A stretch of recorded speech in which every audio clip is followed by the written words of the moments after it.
నాకు అనిపించింది ఇప్పటివరకు నా జీవితంలో నేను పోగొట్టుకున్నవన్నీ కూడా నా కోపం వల్లే అని. ఆ ఒక్క క్షణం వాడి ఫ్యామిలీ, నా ఫ్యామిలీ, నా పిల్లం నాకు చెప్పిన ప్రతి మాట నాకు గుర్తొచ్చింది. మళ్ళీ నేను కోపంలో తప్పు చేస్తే నా పిల్లం కడుపులోనూ నా బిడ్డకి ఏమవుతుందో అని ఆలోచన మొదలైంది. నా తమ్ముడిని చంపినందుకు వాడు చావు చాలా భయంకరంగా ఉండాల్సింది. ఆ రోజు మొదటిసారి నా కోపాన్ని పక్కన పెట్టి క్షమించడం నేర్చుకున్నాను. ఆ రోజు కోపంతోనే గణేష్ అన్న వాళ్ళ తమ్ముడిని పొడి చేశాను. మా అమ్మను కొట్టాను. కోపంతో వాడిని నడి రోడ్డు మీద నరికేశాను. అదే కోపంతోనే అమ్మను కూడా చంపేశాను. ఒక మనిషి కోపంలో తీసుకున్న నిర్ణయాల వల్ల తన జీవితంలో చాలా కోల్పోతాడు. మీకోసం ఇంత దూరం ఎందుకు వచ్చానో తెలుసా?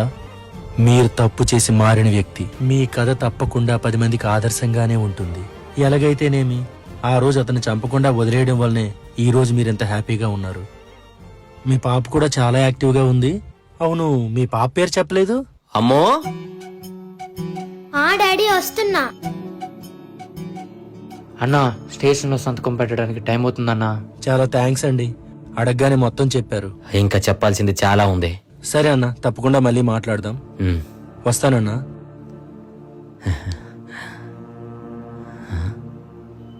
ఏంట్రా ఈ పేపర్ సతనమేనా? ధర్మవరపు నాని అని ఉంది. రాజేష్ అన్న.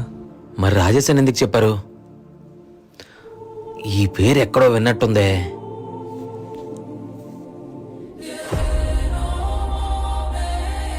నీ పేరేంట్రా? నాని అన్న.